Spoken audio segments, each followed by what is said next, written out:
তায়েফের কাফিরেরা চিনল না সে আলো, দুষ্ট ছেলেদের পিছু দিল লেলিয়ে, পাথরের আঘাতে ক্ষত বিক্ষত হয়ে সারা শরীর থেকে রক্ত ঝরে। হে রাসূল তোমাকে ভুলি আমি কেমন করে, হে রাসূল তোমাকে ভুলি আমি কেমন করে। আসসালামু আলাইকুম ওয়া রাহমাতুল্লাহি ওয়া বারাকাতুহু। নাহমাদুহু ওয়া নুসাল্লি আলা রাসূলিহিল কারীম। আম্মা বা'দু ফাআউযু বিল্লাহি মিনাশ শাইতানির রাজীম। বিসমিল্লাহির রাহমানির রাহিম। وَلَنَبْلُوَنَّكُمْ بِشَيْءٍ مِّنَ الْخَوْفِ وَالْجُوعِ وَنَقْصٍ مِّنَ الْأَمْوَالِ وَالْأَنفُسِ وَالثَّمَرَاتِ وَبَشِّرِ الصَّابِرِينَ الَّذِينَ إِذَا أَصَابَتْهُم مُّصِيبَةٌ قَالُوا إِنَّا لِلَّهِ وَإِنَّا إِلَيْهِ رَاجِعُونَ صدق الله العظيم رب اشرح لي صدري ويسر لي أمري واحلل عقدة من لساني يفقه قولي। মুয়ার ইসলামিক কনফারেন্স 2024-এ আপনারা যারা উপস্থিত হয়েছেন তাদের সবাইকে আমার অন্তরের অন্তঃস্থল থেকে জানাচ্ছি আন্তরিক শুভেচ্ছা এবং মুবারকবাদ। আহলান ওয়া সাহলান ওয়া মারহাবান বিকুম ফি হাযাল লিকা আত-তাইয়্যিব আল মুবারাক। আমরা শুরুতে আল্লাহ রাব্বুল ইজ্জা ওয়াল জালালের দরবারে শুকরিয়া জ্ঞাপন করছি, যিনি আজকে আমাদেরকে এরকম চমৎকার একটি পরিবেশে চমৎকার একটি ইসলামিক কনফারেন্সে উপস্থিত হওয়ার সুযোগ করে দিয়েছেন। আমরা সবাই পড়ছি কালিমাতুশ শুকর, আলহামদুলিল্লাহ। আল্লাহ রাব্বুল ইজ্জা ওয়াল জালালের দরবারে শুকরিয়া জ্ঞাপনের পাশাপাশি আমি আজকের প্রোগ্রামের যারা অর্গানাইজিং কমিটি তাদেরকে অন্তরের অন্তঃস্থল থেকে ধন্যবাদ জানাতে চাই, এরকম চমৎকার একটি পরিবেশ, চমৎকার একটি ভেন্যুতে এই ইসলামিক কনফারেন্সের আয়োজন করবার জন্য। সম্মানিত সুধী, আমরা এই পৃথিবীতে খুব অল্প একটা সময়ের জন্য, একটা ট্রানজিট পিরিয়ড কাটানোর জন্য বেসিকলি আমরা এই পৃথিবীতে এসেছি। আমরা কি চিরকাল এই পৃথিবীতে থাকবো বলেন তো? না, একটা ট্রানজিট পিরিয়ডে আমরা এসেছি, আবার চলে যেতে হবে। এই যে আমাদের জীবন, এই জীবনের জন্য বিপদ, আপদ, পরীক্ষা, স্ট্রাগল এটা অনিবার্য, এটা হবে।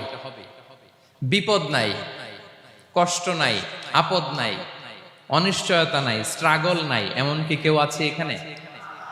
কেউ কি হাত তুলে বলতে পারবেন যে হুজুর আমার জীবনে কোনো বিপদ নাই, অথবা আমার জীবনে কোনো দুঃখ নাই, কষ্ট নাই, কোনো স্ট্রাগল নাই, কোনো রিস্ক নাই? এরকম সৌভাগ্যবান কেউ আছেন এখানে? তাহলে জীবনের জন্য পরীক্ষা এটা অনস্বীকার্য, হবেই হবে পরীক্ষা। পৃথিবীর জীবনটাই এমন, এভাবেই এই লাইফকে ডিজাইন করা হয়েছে। পরীক্ষা থাকবে, এখানে বিপদ থাকবে, এগুলো উত্তীর্ণ হয়ে আপনাকে যেতে হবে। চির সুখ চির শান্তি এটাই পৃথিবীতে হয় না। চির সুখ এবং চির শান্তির জায়গা হচ্ছে জান্নাত। চির সুখ এবং চির শান্তি কোথায়? এটা জান্নাতের বৈশিষ্ট্য। চির সুখ চির শান্তি, টেনশন নাই, ঝামেলা নাই, পরীক্ষা নাই, বিপদ নাই, রিস্ক নাই, স্ট্রাগল নাই, এটা হচ্ছে দ্য ফিচার্স অফ জান্নাত, জান্নাতের ফিচার। কিন্তু সমস্যা বাদে তখন যখন জান্নাতের ফিচার আমরা দুনিয়ায় খুঁজি,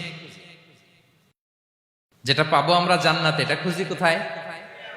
এই তখনই সমস্যা বাদে। And this is the main problem, এটাই বড় সমস্যা। এই সমস্যার সমাধান কোথায়, এটা নিয়ে আজকে আমি কিছু কথা অ্যাড্রেস করবো ইনশাআল্লাহ। তো তাহলে আসুন শুনি জান্নাতের ফিচার কি। জান্নাতের কমন একটা ফিচার হচ্ছে জান্নাতে there will be no sickness in paradise। জান্নাতে কোনো অসুস্থতা থাকবে না, চিরসুস্থ। সুবহানাল্লাহ পড়েন। চিরসুস্থ, চির সবল, কেউ অসুস্থ হবে না জান্নাতে। জান্নাত হবে অ্যান্টি এইজিং, জান্নাতে বয়স বাড়বে না কারো, চির যৌবনা, চির যুবক, অ্যান্টি এজিং। আপনারা জানেন যে বর্তমান পৃথিবীতে অ্যান্টি এজিং ক্রিম পাওয়া যায় না? ক্রিম, কথা বুঝতেছেন? অ্যান্টি এজিং ক্রিম পাওয়া যায়। তারা বলে এই ক্রিম মাখলে চামড়ায় ভাঁজ পড়ে না। এটার দাম আছে কিন্তু অনেক। অ্যান্টি এজিং ক্রিম লাগায়, শ্যাম্পু ইউজ করে, অ্যান্টি এজিং অয়েল আছে, এটা দিলে নাকি চামড়ায় ভাঁজ পড়ে না। ইভেন ভারতের অনেক বড় একজন ব্যবসায়ী মুকেশ আম্বানি, নাম শুনছেন না, যে তার ছেলের বিয়ে হয়ে গেল। তো এই মুকেশ আম্বানির স্ত্রী নীতা আম্বানি, সে কিছুদিন আগে এক বটল গোল্ড ওয়াটার খেয়েছে, gold water, and it's cost $60,000। $60,000 দাম এক বোতল গোল্ড ওয়াটারের। কেন? ফর অ্যান্টি এজিং, যাতে বয়সের ছাপ গালে না থাকে। এখন বলেন, এভাবে কি আমাদের বয়সকে ধরে রাখা সম্ভব এই পৃথিবীতে? সম্ভব না, কারণ এই ফিচারটা দুনিয়ার ফিচার না, এটা জান্নাতের ফিচার। সুবহানাল্লাহ পড়েন। তাহলে জান্নাতে কেউ অসুস্থ হবে না, জান্নাত হবে চির যৌবন, চির যৌবনা। ওখানে আমরা যুবক থাকবো, প্রত্যেকে 33 বছরের যুবক যুবতী হয়ে জান্নাতে ঢুকবো। বিষ্ণু ইসলাম বলেন, আহলুল জান্নাতি জুরদা ওয়া মুরদা ওয়া আবনাউ সালাসিন ওয়া সালাসিন। জান্নাতে যারা যাবে শুভ্র দাড়িবিহীন, প্রত্যেকে হবে 33 বছর বয়সের।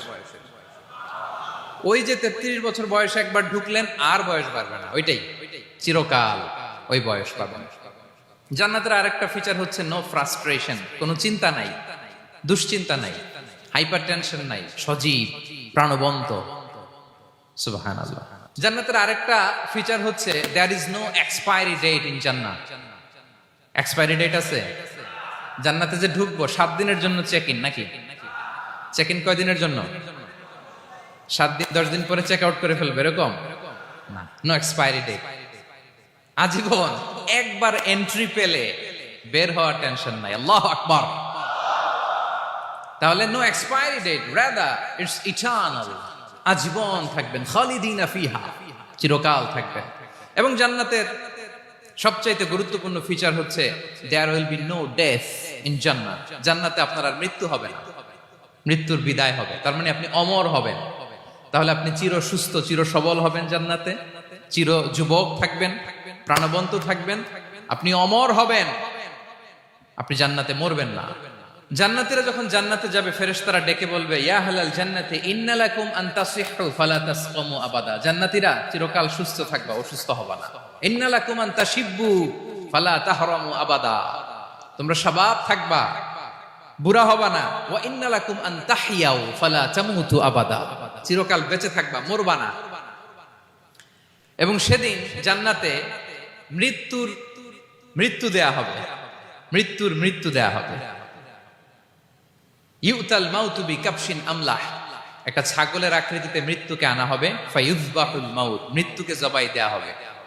এবার জান্নাতীরা তাকিয়ে থাকবে, ফেরেশতারা বলবে, ইয়া আহলাল জান্নাতি খুলুদুন ফালা মাউত, হে জান্নাতীরা চিরকাল এই জান্নাতে থাকবে। তাহলে জান্নাতের ফিচার পাইছেন।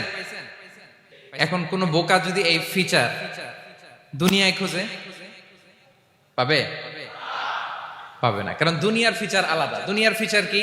এই দুনিয়াতে বিপদ আসবে, কষ্ট আছে দুনিয়াতে, হতাশা আছে, ভয় আছে, অসুস্থতা আছে, বার্ধক্য আছে, এবং এই দুনিয়ার একটা এক্সপায়ারি ডেট আছে, আছে না?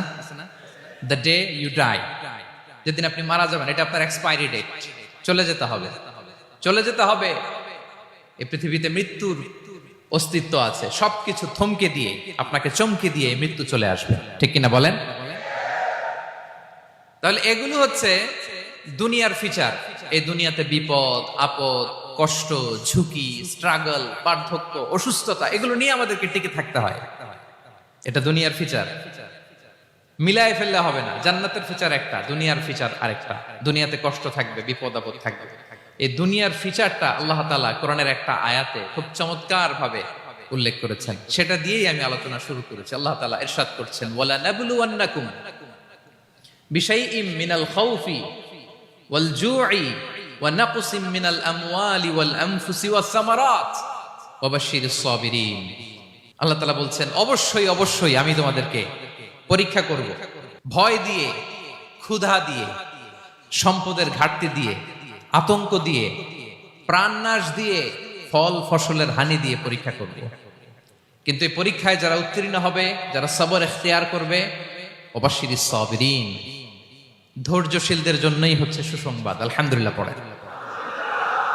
তাহলে সম্মানিত সুধী, আমরা বুঝতে পারলাম এই পৃথিবীর ফিচার হচ্ছে এখানে বিপদ থাকবে, বিপদ ছাড়া কেউ থাকবে না। স্ট্রাগল থাকবে, কষ্ট থাকবে, ঝুঁকি থাকবে, রিস্ক থাকবে, এবং নানা ধরনের বিপদ আপদ দিয়ে আল্লাহ তাআলা আমাদেরকে পরীক্ষা করবেন। এটা মাস্ট, এটা আমাদের মাইন্ডসেটে নিয়ে নিতে হবে, মাইন্ডসেটে এটা ক্লিয়ার থাকতে হবে। চিরসুখ চিরশান্তি এই দুনিয়াতে মিলবে, কোথায় মিলবে তাহলে এটা? তাহলে বিপদ আসবেই, আপদ আসবেই, পরীক্ষা থাকবেই আমাদের জীবনে। তবে ইন্টারেস্টিংলি মজার বিষয় হচ্ছে পরীক্ষাটা এক একজনের এক এক রকম। পুরো পৃথিবীটা একটা পরীক্ষা ক্ষেত্র, কিন্তু কারো প্রশ্নপত্রের সাথে কারো প্রশ্নপত্রের কোনো মিল নাই। সুবহানাল্লাহ। আমার পরীক্ষা একরকম, আপনার পরীক্ষা আরেক রকম, ওই ভাইয়ের পরীক্ষা আরেক রকম, ওনারটা আরেক রকম। সবাই পরীক্ষার্থী, সবাই পরীক্ষার্থী, কিন্তু কারো প্রশ্নপত্রের সাথে কারো প্রশ্নপত্রের কোনো মিল নাই। কারো জন্য পরীক্ষা হচ্ছে সে খুব অসুস্থ, প্রচন্ড অসুস্থতা, তার জন্য পরীক্ষা। ক্যান্সারের রোগী, দুরারোগ্য ব্যাধি, ডক্টর বলছে 4th স্টেজে চলে আসছে, কয়েক মাস বাঁচতে পারে, এটা তার জন্য পরীক্ষা। আবার কারো দেখবেন যে খুব একটা অসুস্থতা নাই, অসুস্থতার ঝামেলা নাই, কিন্তু তার দারিদ্রতা আছে, তার আর্থিক অনটন, এটা তার জন্য পরীক্ষা। আবার কারো দেখবেন অসুস্থতাও নাই, দারিদ্রতাও নাই, তার দাম্পত্য জীবনের সমস্যা আছে না নাই? অনেকের দেখবেন এগুলো কোনোটাই সমস্যা না, তার ছেলে কথা শোনে না, মাদকাসক্ত। আহা, মাদকাসক্ত, রিহ্যাবে পাঠায়, আবার আসে, আবার গাঁজা খাওয়া শুরু করে, আছে না নাই বলেন? দেখেন তার পরীক্ষাটা আবার আলাদা। অনেকের দেখবেন মেয়ে বাবার কথা শোনে না। আবার অনেকের দেখবেন যে ব্যবসায় সমস্যা, লসের পর লস, লাভ উঠাতে পারে না। তাহলে পরীক্ষা ছাড়া, বিপদ আপদ ছাড়া দুনিয়াতে কেউ নাই, কেউ নাই প্রিয় ভাইরা। এটা আমাদের মাথায় রাখতে হবে। পরীক্ষা আপনাকে দিতেই হবে, পরীক্ষা দিয়ে দিয়েই নিজেকে প্রমাণ করতে হবে।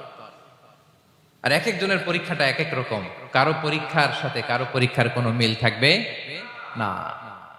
তো মাঝে মাঝে আমরা এটা ভুলে যাই। আল্লাহ তাআলা কালামে পাকে রিমাইন্ডার দিয়ে আমাদেরকে স্মরণ করিয়ে দিতে চান যে এই পৃথিবীতে আসলে তোমরা এসেছো পরীক্ষা দিতে। এটাই জীবনের বড় বাস্তবতা। আমাদের জীবনে যত হতাশা, আমাদের জীবন নিয়ে যত অভিযোগ, আমাদের মনে যত কষ্ট, আমাদের হৃদয়ের ভেতরে যত অস্থিরতা, তার মূলে হচ্ছে এই সমস্যা যে আমরা ভুলেই গেছি আমরা পরীক্ষা দিতে আসছি।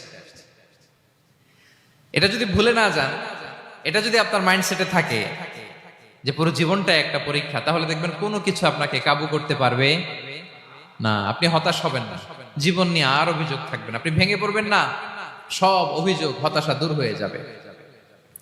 তার মানে বুঝতে পারলাম পরীক্ষা আপনাকে দিতেই হবে। পরীক্ষা দেয়া ছাড়া এই পৃথিবী থেকে চলে যাওয়ার কোনো চান্স বা সুযোগ আমাদের কারো নেই। সূরাতুল আনকাবুতে আল্লাহ তাআলা এই কথাটা আরো চমৎকার ভাবে বলেছেন। আল্লাহ তাআলা ইরশাদ করছেন, আহাসিবান নাসু আইয়ুতরাকু আইয়াকুলু আমান্না ওয়া হুম লা ইফতানুন ওয়ালাকাদ ফাতান্নাল্লাযীনা মিন ক্বাবলিহিম ফালা ইয়া'লামান্নাল্লাহু আল্লাযীনা সাদাকু ওয়া লা ইয়া'লামান্নাল কাযিবিন। আল্লাহ বলেন, মানুষ কি ভেবেছে সে শুধু বলবে আমি ঈমানদার আর তাকে আমি জান্নাতে ঢুকাই দিব? না, কখনো না, কোশ্চিন কালেও না। বরং পূর্ববর্তীকালে যারা পৃথিবীতে এসেছিল তাদেরকে আমি পরীক্ষা নিয়েছি, পরীক্ষা করেছি, এবং তাকেও ঈমানের প্রশ্নে সে সত্যবাদী না মিথ্যাবাদী পরীক্ষা দিয়ে দিয়ে নিজেকে প্রমাণ করতে হবে। ঠিক কিনা বলেন? পরীক্ষা দিয়ে আপনাকে প্রমাণ করতে হবে। এবং এই পরীক্ষার ব্যাপারটা, এটা যে শুধু আমরা সাধারণ মানুষ আমাদের জীবনে দুঃখ বিপদ পরীক্ষা এমনটা না। এই পৃথিবীর সবচাইতে শ্রেষ্ঠ মানুষ যারা ছিলেন তাদেরকে আল্লাহ পরীক্ষা নিয়েছেন। বলেন তো এই পৃথিবীতে সবচাইতে শ্রেষ্ঠতম মানুষ কারা? সবচাইতে শ্রেষ্ঠ ভালো মানুষ কারা ছিল পৃথিবীতে? বলেন তো নবীরা। আওয়াজ করে বলেন তো কারা? তো বলেন তো নবীদের জীবনে পরীক্ষা ছিল কি ছিল না? হ্যাঁ ছিল। বেশি না কম? বিষ্ণু ইসলামকে জিজ্ঞাসা করা হলো, আইয়ুন নাসি আশাদ্দু বালাআন ইয়া রাসূলুল্লাহ, হে আল্লাহর রাসূল এই পৃথিবীতে কাদের জীবনে পরীক্ষা বেশি? বিষ্ণু ইসলাম বললেন, আল আম্বিয়া, নবীদের জীবন। আল আম্বিয়া সুম্মাল আমসাল ফাল আমসাল,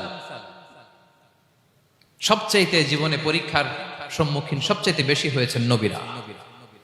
তারপরে নবীদের পরবর্তী অবস্থান যাদের, সিদ্দিকিন যারা, সোহাদা যারা, সলিহিন যারা, আল্লাহওয়ালা যারা, তাদের জীবনে পরীক্ষা বেশি। ইউবতালার রাজুলু আলা হাসাবি দীনি, ব্যক্তির দিনদারি যত বেশি তার জীবনে আল্লাহর পরীক্ষাও তত বেশি। আপনি আল্লাহওয়ালা হবেন, আপনার জীবনে পরীক্ষাও অনেক বেশি। এজন্য ইমানদার হওয়া যেমনি মর্যাদার, ইমানদারের জীবনে পরীক্ষাও হবে অনেক বেশি। এবং পরীক্ষা যত বড়, খেয়াল রাখতে হবে, মন খারাপ করার কোনো সুযোগ নেই। পরীক্ষা যার জীবনে যত বড়, সেটাতে সফল হতে পারলে ওটার প্রতিদানও বড়। পরীক্ষা যত বড়, এটাতে সাকসেস হইতে পারলে এটার রিওয়ার্ডও তত বড়। বিষ্ণু ইসলাম বলেন, ইযামুল জাযাই মাআ ইযামিল বালা, বালা যত বড় জাযাও তত বড়, প্রতিদানও তত বড়। আপনারা নবীদের জীবনে যদি খেয়াল করেন, দেখবেন যেই নবীর জীবনে পরীক্ষা যত বেশি, সেই নবীর জীবনে সফলতাও তত বেশি। সাইয়েদনা ইব্রাহিম আলাইহিস সালামের কথাটা একটু খেয়াল করেন তো, বলেন তো ওনার জীবনে পরীক্ষা কেমন ছিল, বেশি না কম? ওনার জীবনের পরীক্ষা থেকেই তো আমরা এই শব্দটা ব্যবহার করি, আমরা বলি অগ্নি পরীক্ষা। কি বলি? মানে আগুনে নিক্ষেপ করা হয়েছে সাইয়েদনা ইব্রাহিম আলাইহিস সালামকে, তাও স্বাভাবিকভাবে না, উলঙ্গ করে, ন্যাকেট করে ওনাকে অপমানিত করবার জন্য ওনার গায়ের জামা কাপড় খুলে উলঙ্গ অবস্থায় আল্লাহর খলিল সাইয়েদনা ইব্রাহিম আলাইহিস সালামকে অগ্নিকুণ্ডে নিক্ষেপ করা হয়েছিল। এরকম এক্সপেরিয়েন্স এই অডিটোরিয়ামের ভেতরে আমাদের কখনো হয়েছে? তাইলে সাধারণ মানুষের জীবনের পরীক্ষা আর নবীদের জীবনের পরীক্ষার মধ্যে পার্থক্য আছে না নাই? ওই পরীক্ষায় উনি পাশ করে ফেললেন। ৮৬ বছর পর্যন্ত আল্লাহর কাছে দোয়া করলেন, আল্লাহ আমাকে একটা নেককার সন্তান দাও। আল্লাহ সন্তান দেয় না। ৮৬ বছর পরে আল্লাহ তাআলা সাইয়েদনা ইব্রাহিম আলাইহিস সালাম এবং হাজারের ঘরকে উজালা করে সন্তান দিলেন। সাইয়েদনা ইসমাঈল আলাইহিস সালাম পৃথিবীতে আসলেন কত বছর বয়সে? ৮৬ বছর বয়সের এখানে কেউ আছেন? হ্যাঁ, আছি আমরা? কেউ নাই। ৮৬ বছর বয়সে প্রথম সন্তান পেয়েছে। তাদের ঘরকে উজালা করে আল্লাহর নবী সাইয়েদনা ইসমাঈল আলাইহিস সালাম আসলেন। এবার আল্লাহ বললেন, যাও স্ত্রীকে আর এই কলিজার টুকরা সন্তানকে, থাকো তো প্যালেস্টাইনে, প্যালেস্টাইন থেকে ১৫০০ কিলোমিটার দূর, দ্য ব্যারেন ল্যান্ড, ওই মক্কার ধুধুমরু প্রান্তরে রেখে আসো, যেখানে কেউ নাই, মানুষ নাই, গাছ নাই, পাখি নাই, পানি নাই, যাও রেখে আসো। আচ্ছা বলেন তো, ৮৬ বছর পরে যে লোকটা সন্তান পেল, বুঝে শুনে উত্তর দিয়েন, ৮৬ বছর পরে যে লোকটাকে আল্লাহ তাআলা সন্তান দিল, তার হৃদয়ে ওই সন্তানের জন্য মায়া বেশি না কম? এমনি তো আমাদের প্রথম সন্তানের হিস্ট্রিটা একটু খেয়াল করেন তো। প্রথম আমাদের যে মেয়ে হয়েছিল বা যাদের ছেলে হয়েছিল, তার প্রতি আদর, সোহাগ, দরদ, ভালোবাসা, আল্লাহ কত ছিল। আর ৮৬ বছর বয়স আল্লাহ তাআলা ওনাকে সন্তান দিলেন, দিয়ে বললেন, যাও হাজারকে আর ইসমাঈলকে মক্কার ধুধুমরু প্রান্তরে রেখে আস। আল্লাহ তাআলা বলতে দেরি, চলে যেতে দেরি নাই, মুহূর্তে উনি রওনা হয়ে গেলেন। সুবহানাল্লাহ পড়বেন না? রেখে আসলেন মক্কার ধুধুমরু প্রান্তরে। এবার আল্লাহ বললেন, যাও রিটার্ন ব্যাক টু প্যালেস্টাইন, প্যালেস্টাইনে চলে যাও। চলে গেলেন, হৃদয়টা ভেঙে খান খান। অনেক বছর পরে আল্লাহ তাআলা আবার অনুমতি দিলেন, যাও এবার ছেলেকে দেখে আসতে পারো, যাও প্যালেস্টাইন থেকে আবার মক্কায় যাও। সাইয়েদনা ইব্রাহিম আলাইহিস সালাম প্যালেস্টাইন থেকে আবার ১৫০০ কিলোমিটার পথ পাড়ি দিয়ে, এখনকার মতো ফ্লাইটে যায় না, গাড়িতেও না, উটে করে। কিসে করে? উনি যে কতবার মক্কা থেকে ফিলিস্তিন এসেছেন আর গিয়েছেন, কোনো ইয়ত্তা নাই, হিসাব নাই। গেলেন, এবার ছেলেটা হাঁটতে পারে, দৌড়াতে পারে, একটু একটু কথা বলতে পারে, আব্বু আব্বু ডাকতে পারে। কেমন মায়া লাগে বলেন তো? মায়া ভালোবাসায় যখন টইটম্বুর, ঠিক ওই মুহূর্তে আল্লাহ বললেন, ছেলেকে জবাই করো, জবাই করো ছেলেকে। আল্লাহ তাআলা বলতে দেরি করেছেন, আল্লাহর আদেশ পালনে ১ সেকেন্ডও তিনি দেরি করেন নাই। ছুরি চালালেন, জান্নাত থেকে দুম্বা নিয়ে আসা হলো। এভাবে আল্লাহর নবী ইব্রাহিম আলাইহিস সালাম উনার জীবনের প্রতিটি ক্ষেত্রে যেখানে আল্লাহ তাআলা ওনাকে পরীক্ষা নিয়েছেন, উত্তীর্ণ হয়েছেন। এবং দেখেন ওনাকে আল্লাহ তাআলা কি উপহার দিলেন? আল্লাহ তাআলা ওনাকে খলিলুল্লাহ উপাধি দিলেন, আল্লাহর বন্ধু। সুবহানাল্লাহ বলেন। আল্লাহ তাআলা বলছেন ওয়া ইযি বিতালা ইব্রাহিম রাব্বুহু বিকালিমাতিন ফাআতাম্মাহুন ক্বালা ইন্নী জাইলুকা লিন-নাসি ইমামা। আল্লাহ অনেকগুলো পরীক্ষা নিয়েছিলেন সাইয়েদনা ইব্রাহিম আলাইহিস সালাম, প্রতিটা পরীক্ষায় সাকসেসফুলি পাস করেছেন, গোল্ডেন এ প্লাস। আল্লাহ বলেন ইন্নী জাইলুকা লিন-নাসি ইমামা, I'm gonna make you the leader for the entire human being. I'm gonna appoint you as a leader for the entire universe. গোটা বিশ্বের জন্য, গোটা মানবতার জন্য আমি তোমাকে লিডার বানায় দিলাম। ইযামুল জাযাই মা'a ইযামিল বালা। পরীক্ষা যত বড়, ওই পরীক্ষায় পাশ করলে ওইটার ফলাফল ও প্রতিদানও বড়। তাহলে দেখেন প্রিয় ভাইরা, সাইয়েদনা ইব্রাহিম আলাইহিস সালামের জীবনে পরীক্ষার কোনো শেষ ছিল না। আমি আপনি কোথায়? আল্লাহর খলিলের জীবনে যদি এত পরীক্ষা থাকতে পারে, আমি আপনি কোথায় বলেন তো? এবার বলেন, সাইয়েদনা মূসা আলাইহিস সালাম, ওনার জীবনে তো কোনো পরীক্ষার ছিল না। হ্যাঁ, গুণে শেষ করতে পারবেন? জন্মটাই তো হয়েছে পরীক্ষার মধ্য দিয়ে। মিশরের ছেলে সন্তান হইলে ফেরাউন বলছে জবাই করো, ওনার মা এরকম সিন্ধুকে করে ভাসায় দিলেন নীল নদীতে। আল্লাহু আকবার! কি একটা রোমাঞ্চকর পরিস্থিতির মধ্য দিয়ে আল্লাহ তাআলা ওনাকে বাঁচালেন। সুবহানাল্লাহ। জন্মই হয়েছে পরীক্ষার মধ্যে দিয়ে। বড় হইলেন, ফেরাউনের ভয়ে দেশ ত্যাগ করলেন, মিশর থেকে মাদিয়ান। আবার আল্লাহর আদেশে যখন ফিরে আসলেন, আবার ফেরাউনের সাথে তর্ক বিতর্ক, যুদ্ধ। একটা রাত আল্লাহ নবী মূসা আলাইহিস সালাম শান্তি মতো মিশরে ঘুমাতে পারে নাই। একটা রাত। শেষ পর্যন্ত এই ফেরাউন মূসা আলাইহিস সালামকে ধাওয়া করেছে। ফেরাউনের ধ্বংসের আগ পর্যন্ত সে মূসা আলাইহিস সালামকে ধাওয়া করেছে।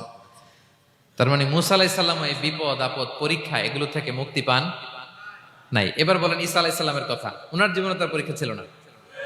কি পরীক্ষা ছিল? হ্যাঁ, আল্লাহু আকবার। Same scenario goes to the biography of every messenger in the world. পৃথিবীর সব নবীর ক্ষেত্রে একই ঘটনা ঘটেছে। সাইয়েদনা ঈসা আলাইহিস সালাম দাওয়াত যখন দিলেন, ওনার বিরোধিতা শুরু হলো, ওনাকে হত্যার ষড়যন্ত্র হলো, ইভেন কি ওনাকে মারার জন্য বনি ইসরাইলেরা উদ্ধত হলো, জানে বাঁচবার জন্য পালালেন, এক ঘরে ঢুকলেন, চারদিক দিয়ে ঘেরাও করলো, উনি দরজা জানালা লাগাই দিলেন। ওরা বললো একজন দরজা ভেঙে জানালা ভেঙে ভিতরে ঢুকে দেখো বেটা ঈসা কি করে। একজন ভিতরে ঢুকছে, ঢুকার সাথে সাথে বল রাফাআহুল্লাহু ইলাইহি, আল্লাহ তাআলা ঈসা আলাইহিস সালামকে উপরে উঠায় নিলেন। আর যেই লোকটাকে তারা ভিতরে ঢুকালো, তার চেহারাকে আল্লাহ তাআলা ঈসা আলাইহিস সালামের চেহারার মতো করে দিলেন। এবার তার বাইরের সাথীরা বলে ঘটনা কি, বেটা ঈসাও বেরোয় না, আমাদের লোকটাও বেরোয় না, সবাই ঢুক। দরজা ভেঙে ভেতরে ঢুকে দেখে ঈসা দাঁড়ায় আছে। বলেন তো এটা ঈসা না মিসা? এটা কি আসল ঈসা? ওমা কতালু ওমা সলাবু ওয়ালাকিন শুব্বিহা লাহুম। আল্লাহ বলে তোমরা আমার নবী ঈসাকে হত্যাও করতে পারো নাই, শুলেও চড়াতে পারো নাই, আমি সেফটি সিকিউরিটি দিয়ে আমার নবী ঈসা আলাইহিস সালামকে আকাশে তুলে নিয়েছি। তাহলে ওনার জীবনে পরীক্ষার শেষ ছিল না। এবার যদি আমরা বিশ্বনবী সাল্লাল্লাহু আলাইহি ওয়াসাল্লামের জীবনের দিকে তাকাই, ওনার জীবনটা দেখেন তো। আমাদের পেয়ারা নবী বিশ্বনবী মুহাম্মদুর রাসূলুল্লাহ সাল্লাল্লাহু আলাইহি ওয়াসাল্লাম, ওনার জীবনে কি স্ট্রাগল ছিল? স্ট্রাগল। মাক্কি জীবনের কথা যদি একটু খেয়াল করেন, দেখেন তো 3 বছর শিয়াবে আবি তালেবে জেল খেটেছেন, না খেয়েছিলেন। ওনার বংশের লোকেরা প্রথমে ছাগল খেয়েছে, ছাগলগুলো যখন শেষ, ছাগলের চামড়াগুলো শুকিয়ে ওইটা খাইছে। গাছের পাতা ছাল এগুলো খেয়ে খাবারের অভাবে বেহুশ হয়ে পড়ে থাকতো তারা। না খেয়ে কয়দিন ছিলেন আপনি? আমি কয়দিন ছিলাম না খেয়ে? মনেই তো পড়ে না, না খেয়েছিলাম কিনা কোনোদিন। এ হচ্ছে মাক্কি জীবন। মেন্টালি প্রেসার দেয়া হয়েছে। বিশ্বনবীর চাচা আবু লাহাব, তার 2 ছেলে উতবা আর উতাইবা, এদের সাথে বিয়ে দিয়েছিলেন 2 মেয়ের। যখন দাওয়াত দেওয়া শুরু করলেন, 2 মেয়েকে ডিভোর্স দিয়ে দিল। দেখেন, একটা বাবার জন্য প্রাপ্তবয়স্কা মেয়েকে যখন উঠায় নেয়ার আগে ডিভোর্স দেয়, তার মানসিক অবস্থাটা কেমন থাকে বলেন? মেন্টালি প্রেসারাইজ করা হয়েছে, ফিজিক্যালি হ্যারাস করা হয়েছে। বিষ্ণু ইসলাম যখন নামাজে দাঁড়াতেন, উটের পচা নারী ভুঁড়ি বিষ্ণুবীর কাঁধে চাপিয়ে দেওয়া হতো। আপনার জীবনে এরকম ঘটছে কখনো? আপনি নামাজ পড়তেছেন, উটের পচা নারী ভুঁড়ি আপনার কাঁধে চাপিয়ে দেওয়া হয়েছে। কয়দিন হয়েছে এরকম? কয়দিন হয়েছে? হ্যাঁ, তারপরে তো আলহামদুলিল্লাহ বেরোয় না মুখ দিয়ে। কেমন আছেন হুজুর? কোয়েন না, বেশি একটা সুবিধার না। তাই না? বেশি একটা একটু মিলাবেন, কতটুকু পরীক্ষা আমরা দিয়েছি। তায়েফে গেলেন বিশ্বনবী, তায়েফে গেছিলেন জমির বায়না দিতে, তাই না? জমি কিনবে তায়েফে। তায়েফবাসীদেরকে জাহান্নামের আগুন থেকে বাঁচাতে গিয়েছিলেন, নিজের জন্য না। সেখানে তায়েফের ছেলেরা পাথর মেরেছে বিষ্ণু ইসলামের গায়ে। এত শুভ্র দেহ ছিল, চেহারা ছিল, বিষ্ণুনবীর গা দিয়ে ঝরঝর করে রক্ত ঝরেছে। ফিজিক্যাল হ্যারাসমেন্টের শিকার হয়েছেন বিষ্ণু ইসলাম। যখন যেদিন বিষ্ণু ইসলামকে হত্যার ষড়যন্ত্র করা হলো, আল্লাহ তাআলার আদেশে তিনি মক্কা থেকে মদিনায় হিজরত করলেন। মদিনাতে যে একটা রাত, সপ্তম হিজরির আগ পর্যন্ত শান্তিতে ঘুমাতে পারেন নাই। 3 দিকে 3 ইহুদি বসতি, বনু কাইনুকা, বনু নদীর, বনু কুরাইজা। আহা, খাওয়ার মধ্যে বিষ মিশিয়ে দেয়া হয়েছিল বিষ্ণু ইসলামের। বাজুর, খাসির বাজুর রান পছন্দ করতেন।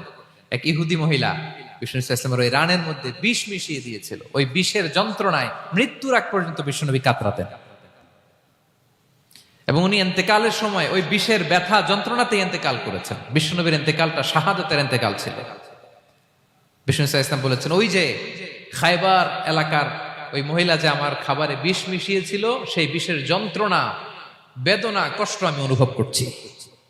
খেয়ে না খেয়ে দিন প্রচারের কাজে নিজেকে দিয়েছ বিলিয়ে, তায়েফের কাফিরেরা চিনল না সে আলো, দুষ্ট ছেলেদের পিছু দিল লেলিয়ে, পাথরের আঘাতে ক্ষত বিক্ষত হয়ে সারা শরীর থেকে রক্ত ঝরে।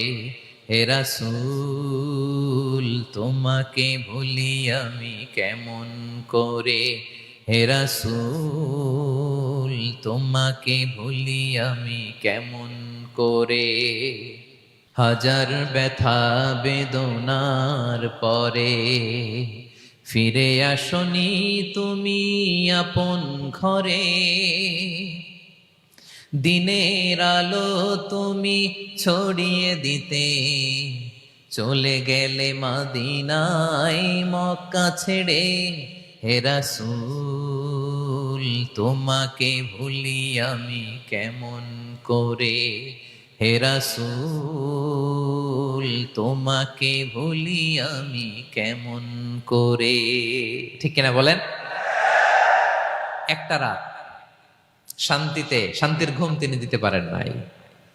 প্রিয় ভাইরা, তাহলে আমরা কি বুঝলাম? বিশ্বনবীর জীবনও পরীক্ষা ছিল কি ছিল না? আমাদের উপায় আছে? আমরা বাঁচতে পারবো এই বিপদ আপদ পরীক্ষা ঝঞ্ঝাল থেকে? বাঁচতে চাইলেও বাঁচতে পারবো? পারবো না। ইমাম মালিক আলাইহি রাহমা নাম শুনেছেন? ইমাম মালিক, ওনার জ্ঞান থেকে লাখো লাখো মানুষ উপকৃত হয়েছে, কোটি কোটি মানুষ উপকৃত হয়েছে। মদিনার রাস্তায় রশি দিয়ে ওনাকে টেনে হিচড়ে এক এলাকা থেকে আরেক এলাকায় নিত জালেম বাদশারা। ইমাম মালিক আলাইহি রাহমা। ইমাম আহমদ ইবনে হাম্বল, ওনাকে বেত্রাঘাত করা হতো, চাবুক দিয়ে পেটানো হতো। আমাদের মাযহাবের ইমাম আল ইমাম আল আযম আবু হানিফা আলাইহি রাহমা, ওনাকে কারাবন্দী করা হয়েছিল। তার মানে দেখেন, যত বড় বড় স্কলার, যত বড় বড় মাশায়েখ, এমনকি আম্বিয়া আলাইহিস সালাম, ওনারাও পরীক্ষা বিপদ আপদ থেকে রেহাই পাইছে? তাহলে আপনি আর আমি পাবো? বলেন তো। তাহলে এটা আমাদের ব্রেইনে গেঁথে নিতে হবে যে জীবন মানেই এখানে বিপদ থাকবে, পরীক্ষা থাকবে, স্ট্রাগল করে করে আমাকে আগাতে হবে। কেউ আমার জন্য রেড কার্পেট বিছিয়ে রাখবে না। এই জীবনটা বড় জটিল। This is life, how it's design. এভাবেই পৃথিবীকে ডিজাইন করা হয়েছে। এখানে বিপদ আছে, কষ্ট আছে। এই পরীক্ষা দিয়ে দিয়ে আপনাকে উত্তীর্ণ হতে হবে। বুঝতে পেরেছেন প্রিয় ভাইরা? নাও দ্য কোশ্চেন আরাইজেস, এখন প্রশ্ন হচ্ছে, কেন আল্লাহ এই পরীক্ষা নেন? কেন? আল্লাহ তাআলা সূরা মুলকে বলেছেন, এই পৃথিবী সাজানোর, এই জীবন মৃত্যুর এই খেলা, এটার উদ্দেশ্যটাকে আল্লাহ তাআলা স্পষ্ট করে বলেছেন। আল্লাযী খালাকাল মাউতা ওয়াল হায়াতা লিয়াবলুয়াকুম আইয়ুকুম আহসানু আমালা। জীবন মৃত্যু দিয়ে তোমাদের জীবনকে সাজানো হয়েছে এজন্য, যাতে করে তিনি তোমাদের পরীক্ষা করতে পারেন। কি করতে পারেন? তোমাদের মধ্যে কে সৎকর্মে অগ্রগামী, কে কাজে ভালো, আমলে ভালো, এটা দেখার জন্য। বেসিকলি আল্লাহর দেখার প্রয়োজন নাই, আমাদেরকে দেখানোর জন্য এই পরীক্ষার আয়োজন। আমি ভালো করবো না খারাপ করবো এটা আল্লাহ জানে না? তো ওনার পরীক্ষা করা লাগে কেন? কথা বলেন। আমি জান্নাতি না জাহান্নামী এটা আল্লাহ জানেন না? বেসিকলি আমাদেরকে জানানোর জন্য এই পরীক্ষার আয়োজন। কাদেরকে জানানোর জন্য? মানে তুমি জেনে যাও তুমি জান্নাতি না জাহান্নামী। আমি ভালো করেই জানি। একটা ছোট্ট উদাহরণ দিলে বুঝতে পারবেন প্রিয় ভাইয়েরা। ধরেন আল্লাহ তাআলা দুইজনকে সৃষ্টি করলেন। উদাহরণস্বরূপ একজনের নাম আব্দুল্লাহ, আরেকজনের নাম আব্দুর রহমান। সৃষ্টির পরে আব্দুল্লাহকে বললেন, আব্দুল্লাহ আমি জানি তুমি পৃথিবীতে 50 বছর হায়াত পাইতা, খুব ভালো কাজ করতে, তুমি দুনিয়াতে অনেক ভালো কাজ করতে, এটা আমি আগেই জানি, আমার অসীম জ্ঞান বলে আমি আগে থেকেই জানি।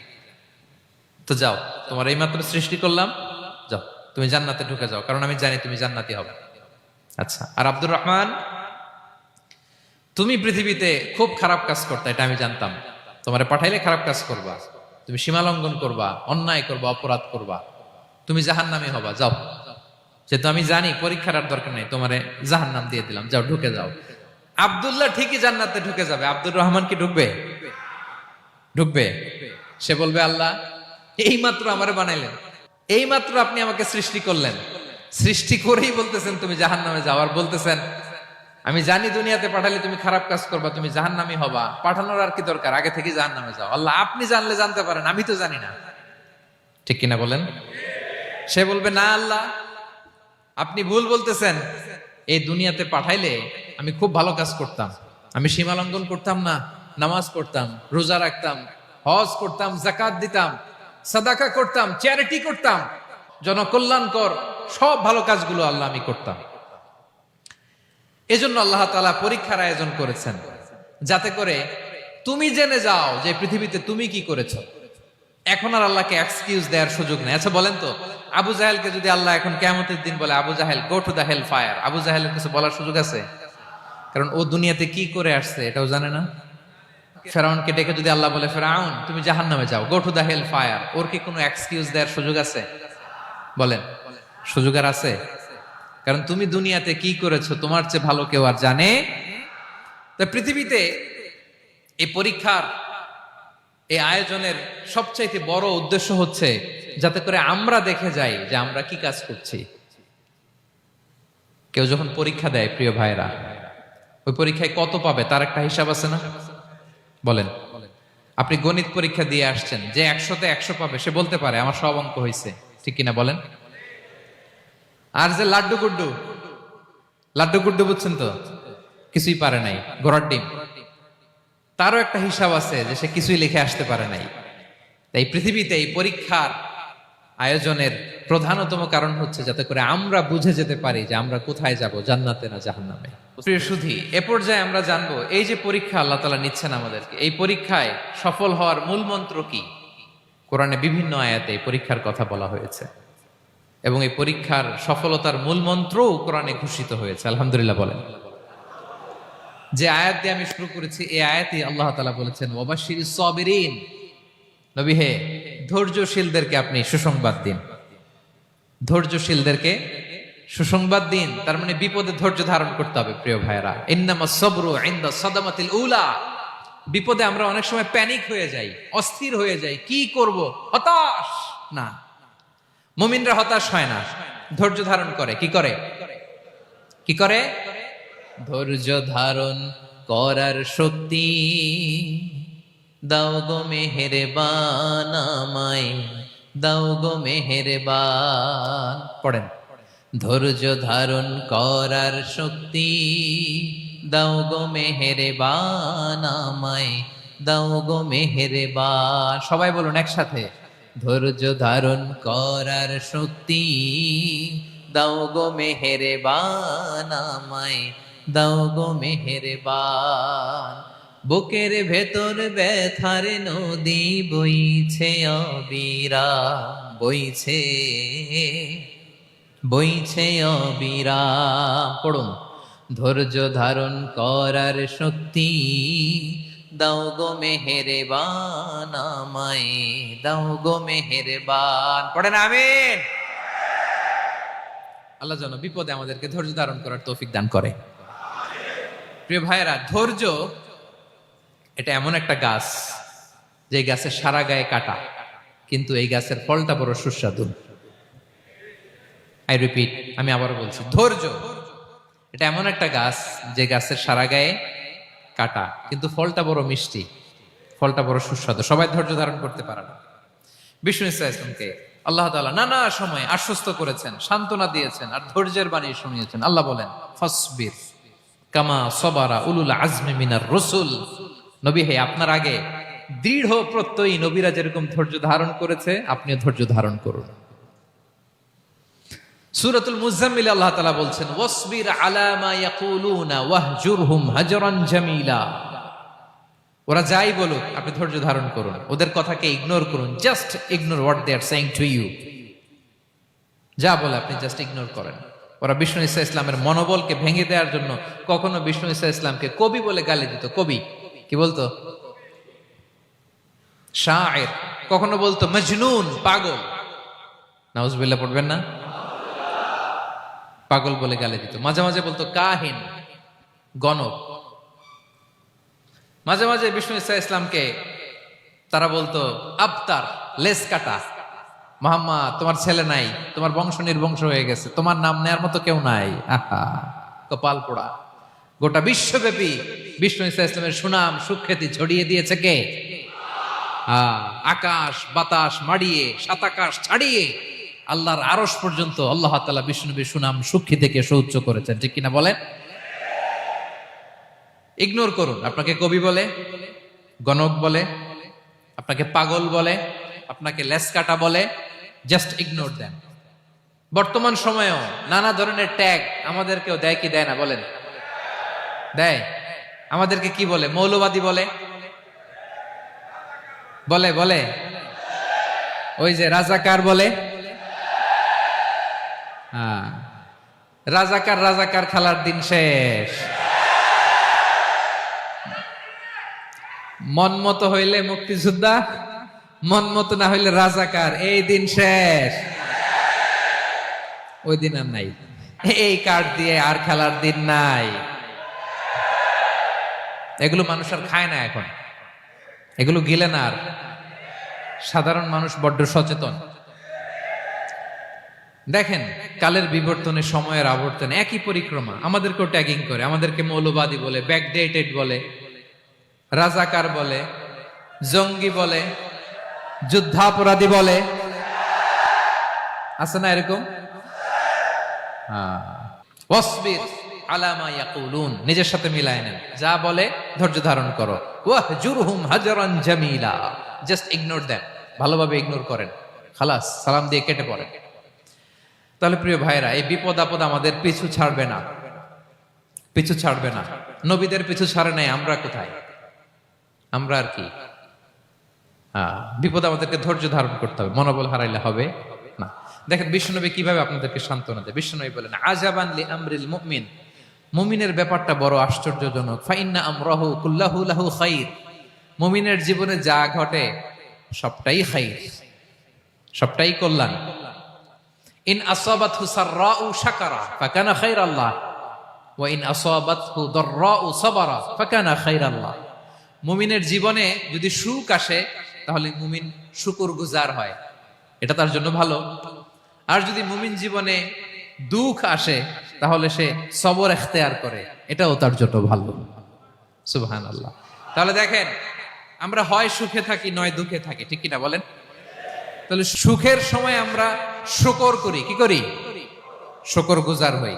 শুকরিয়া করাও একটা ইবাদত, শুকরিয়া করাও কি? আর দুঃখের সময় আমরা সবর করি, সবর করাটাও একটা। তাহলে আমাদের পুরো জীবনটাই ইবাদত, পুরো জীবনটাই। সুখের সময় শুকর আর দুঃখের সময় সবর। আওয়াজ করে বলেন, সুখের সময় শুকর আর দুঃখের সময়। এই দুই ইবাদত মুমিন জীবনে চলমান, কন্টিনিউয়াস, একটা উইন উইন সিচুয়েশন, কি বলেন? উইন উইন হয়ে গেল না? যেই পরিস্থিতিতেই থাকে আমাদের জন্য লাভ। আল্লাহু আকবার। তাহলে প্রিয় ভাইরা, এটাই জীবনের বাস্তবতা। সবর আমাদেরকে ইখতিয়ার করতে হবে, হতাশ হওয়া যাবে না। অনেকে আমরা অল্পতে হতাশ হই। এই যে আমরা ধৈর্য ধারণ করছি, এর ফল পাচ্ছি না?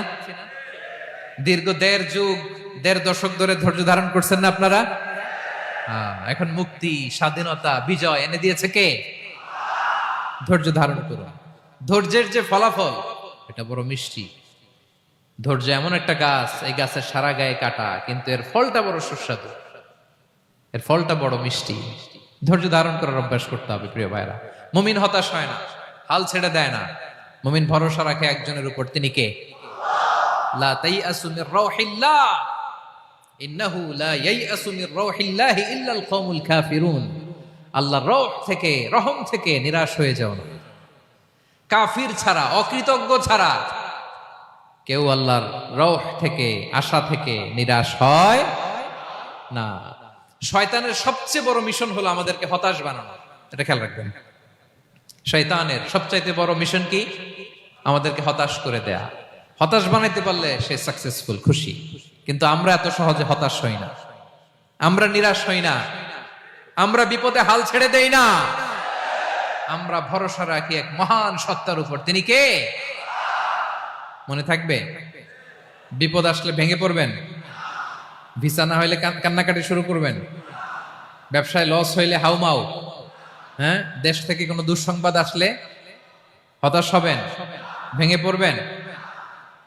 ধৈর্য ধারণ করব আমরা। আওয়াজ করে বলেন, আমরা কি করব? সবর।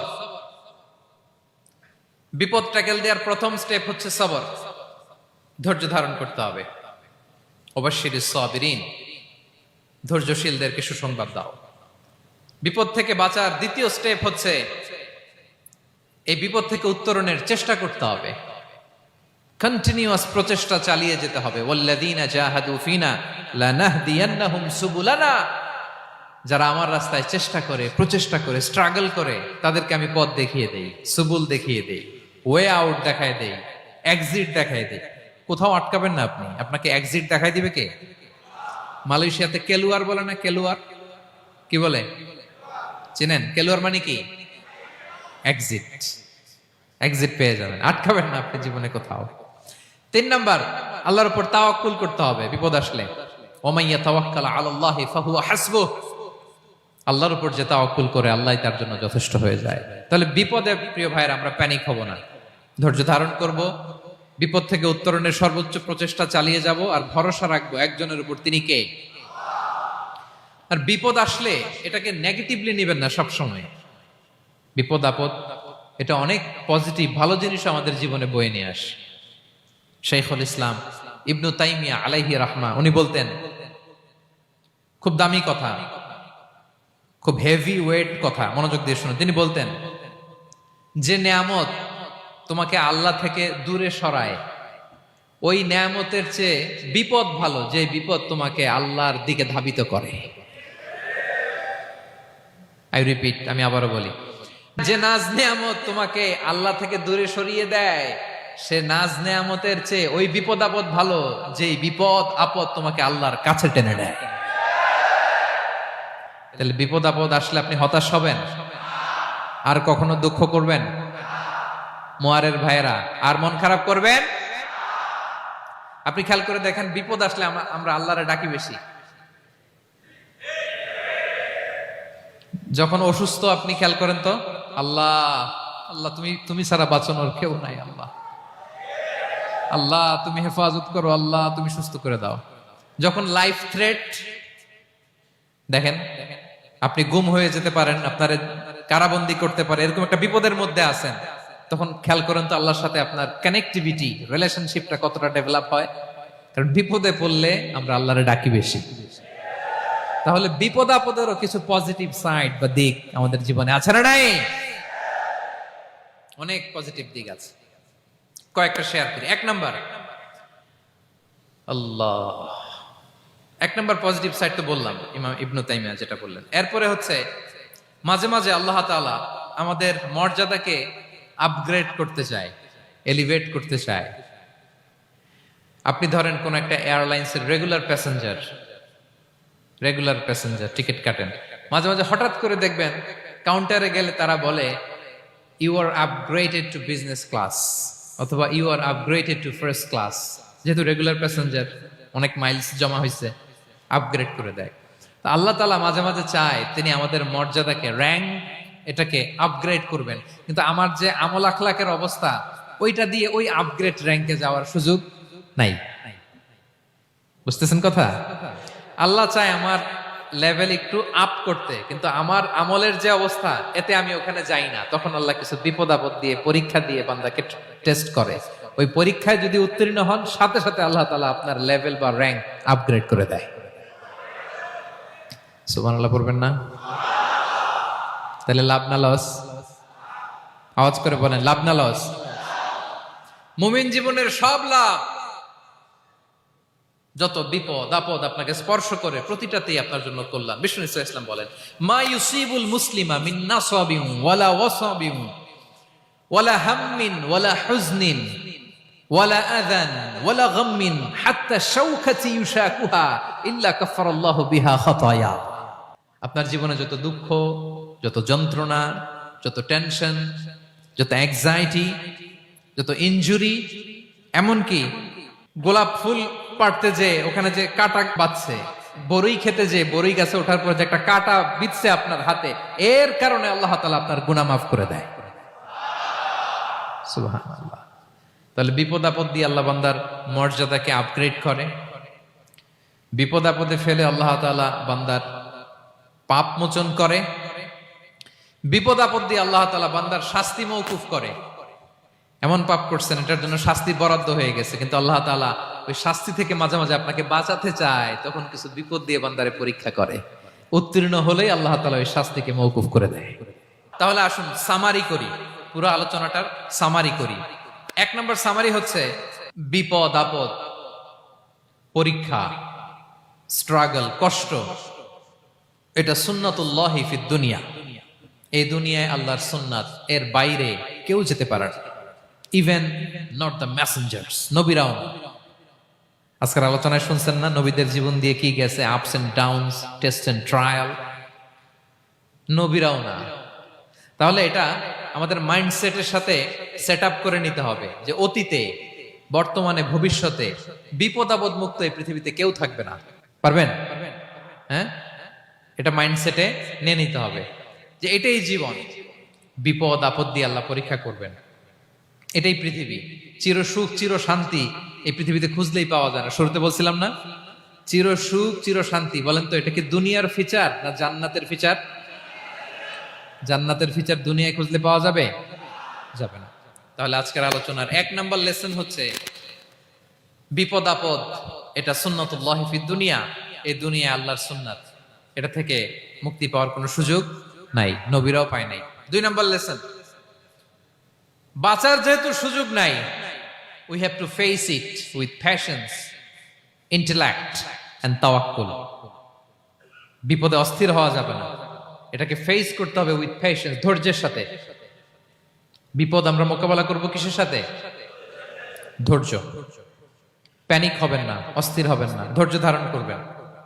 উইথ ইন্টেলেক্ট, আল্লাহর দেয়া আপনার ইন্টেলেক্ট খাটিয়ে এই বিপদ উত্তরণের সর্বান্তকরণের চেষ্টা প্রচেষ্টা আপনার চালায় যেতে হবে। আর সবশেষে আত-তাওয়াক্কুল আলাল্লাহ, ডিপেন্ডিং অন আল্লাহ, ভরসা করব কার উপর? আল্লাহর উপর। পারা যাবে তো?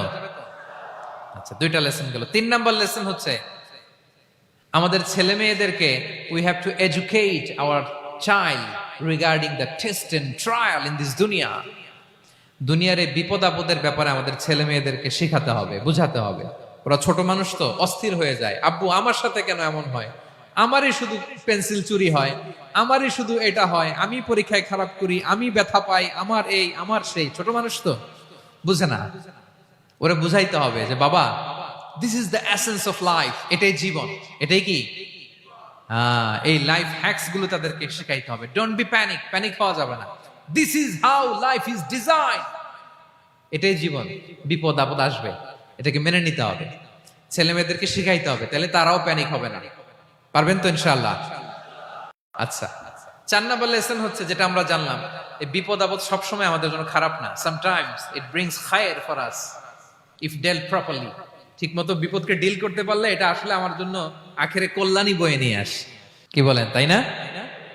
কল্যাণ বয়ে নিয়ে আসে। সব শেষ কথা হলো, আমরা যেন এই বিপদগুলোকে প্রপারলি ডিল করতে পারি, আমরা যেন সবর এখতিয়ার করতে পারি। আল্লাহর কাছে চাইতে হবে, দোয়া করতে হবে, কারণ তৌফিক দেওয়ার মালিক কে? আল্লাহর কাছে যেন আমরা কায়মনোবাক্যে প্রার্থনা করতে পারি, আল্লাহ এই বিপদকে যেন আমরা ডিল করতে পারি উইথ সাবর, উইথ ইন্টেলেক্ট, উইথ তাওয়াক্কুল। আসল হাতিয়ার হচ্ছে এটা, দোয়া। আল্লাহর কাছে চাইবেন, মনোযোগের সাথে চাইবেন, আন্তরিকতার সাথে চাইবেন। উদুল্লাহ ওয়া আনতুম মুকিনুনা বিল ইজাবা। বিষ্ণু বলেন, এমন ভাবে চাও যেন তুমি অনেকটা কনফার্ম যে তোমার দোয়া আল্লাহ কবুল করবেনই, এমন ভাবে চাও।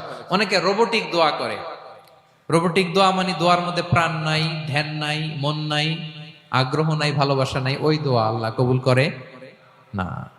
মনোযোগ দিয়ে চাইতে হবে চাওয়ার মতো, তাহলে আল্লাহ তাআলার পক্ষ থেকে তৌফিক পাওয়া যাবে। পারা যাবে তো ইনশাআল্লাহ। আল্লাহ তাআলা আমাদের সবাইকে বিপদে আপদে ধৈর্য ধারণ করার তৌফিক দান করুক। নবীরা তাদের জীবনে যেভাবে স্ট্রাগল, আপস এন্ড ডাউনস, বিপদগুলোকে, টেস্ট এন্ড ট্রায়াল গুলোকে ডিল করেছে, আমরা যেন সেভাবে ডিল করতে পারি। আল্লাহ তৌফিক দান করুক। আল্লাহ তাআলা আমাদের সবাইকে কথাগুলো বোঝা আর আমল করার তৌফিক দান করুক। হাযা মা ইনদি ওয়াল ইলমু ইনদাল্লাহি আলাইহি তাওয়াক্কালতু ওয়া ইলাইহি উনীব। ওয়াসসালামু আলাইকুম ওয়া রাহমাতুল্লাহি তাআলা ওয়া বারাকাতুহু।